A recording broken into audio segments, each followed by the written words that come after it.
క్రీస్తునందు ప్రేమైన సహోదరి సహోదరులకు యేసుక్రీస్తు నామములో శుభములు. దేవుని యొక్క మహిమ మీ మీద ప్రకాశించునుగాక.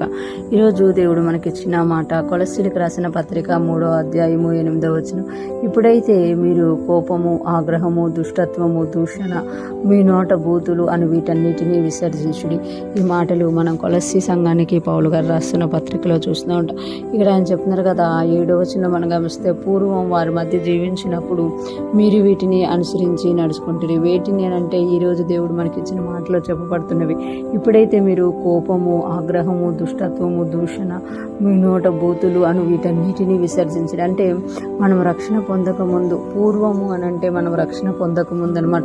మనము ఎలా జీవించేవాళ్ళం అంటే కోపపడిపోయేవాళ్ళము, ఆగ్రహం కలిగి ఉండేవారు, దుష్టత్వం కలిగి ఉండేవాళ్ళం, దూషణ, మీ నోట బూతులు. అంటే ఒక్కొక్కరిలో ఒక్కొక్కటి, ఒక్కొక్కరిలో రెండేసి, ఒక్కొక్కరిలో అన్నీ ఉన్నాయేమో. కానీ పూర్వం మీరు ఇలాగ ఉండేవారు. కానీ యేసుక్రీస్తుని సొంత రక్షకుడిగా అంగీకరించాక వీటన్నిటినీ మీరు విసర్జించాలి అని చెప్తున్నారు అన్నమాట పౌలు గారు.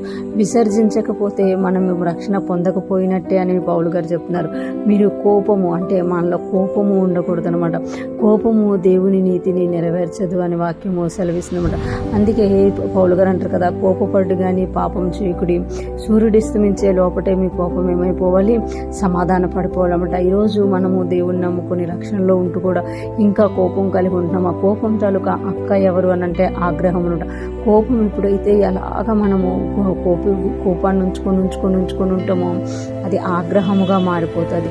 కొన్నిసార్లు కోపము శాంతంగా మారుతుందేమో, కానీ ఆగ్రహము పగ తీర్చుకోవడానికి ఇష్టపడుతుంది అనమాట. దుష్టత్వము అంటే మంచిదాన్ని చేయలేకపోవడం అనమాట. దుష్టత్వం కలిగి ఉండడం. దూషణ అంటే ఇతరులు ఏదైనా మంచిగా ఉన్నప్పుడు వాళ్ళ మంచితనాన్ని మనము ఆహ్వానించలేక, వాళ్ళ మంచితనాన్ని మనం చూసి ఓడవలేక వారి మీద దూషణలు పలుకుతూ ఉంటారు కొందరు. అలాంటి దూషణ మనలో ఉందేమో మనము చెక్ చేసుకోవాలి. వాటిని విసర్జించాలట.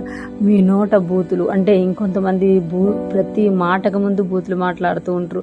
అంటే బూతు మాటలు అనేవి దేవునికి ఇష్టం లేనివి. పూర్వం మనం ఇవన్నీ చేసామేమో, కానీ ఇప్పుడు వీటన్నిటినీ మనము విసర్జించాలట. ఇప్పుడైతే మీరు కోపము, ఆగ్రహము, దుష్టత్వము, దూషణ, మీ నోట బూతులు అని వీటన్నిటినీ విసర్జించుడి అని చెప్తున్నారు. ఈరోజు ఫ్రెష్ మనం వింటున్న ప్రతి ఒక్కరూ జ్ఞాపకం చేసుకోవాలి. మనం యేసుక్రీస్తుని సొంత రక్షకుడిగా అంగీకరించామా, ఆయనలో జీవిస్తున్నామా, ఆయన బిడ్డలము అని పిలువబడుతున్నామా? అయితే మనం వీటన్నిటినీ విసర్జించే వారిగా ఉండాలి. ఇవి ఉన్నాయి అని అంటే మనం ఇంకా సాతాను పిల్లలుగా పిలువబడుతున్నట్టు. వీటిని విసర్జించాము అని అంటే మనం దేవుని పిల్లలుగా పిలువబడుతున్నాం. మనలో కోపం ఉందేమో, ఆగ్రహం ఉందేమో, దుష్టత్వం ఉందేమో, దూషణ ఉందేమో, మన నోట్లో ఉండి బూతులు వస్తున్నాయేమో మనం ఒకసారి చెక్ చేసుకోవాలన్నమాట.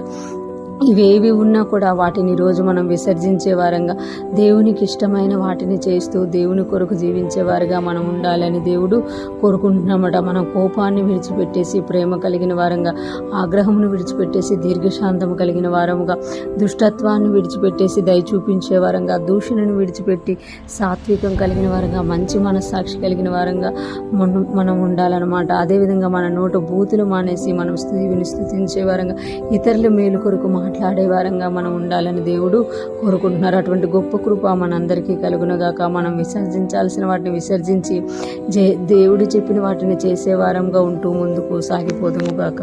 ఆమేన్.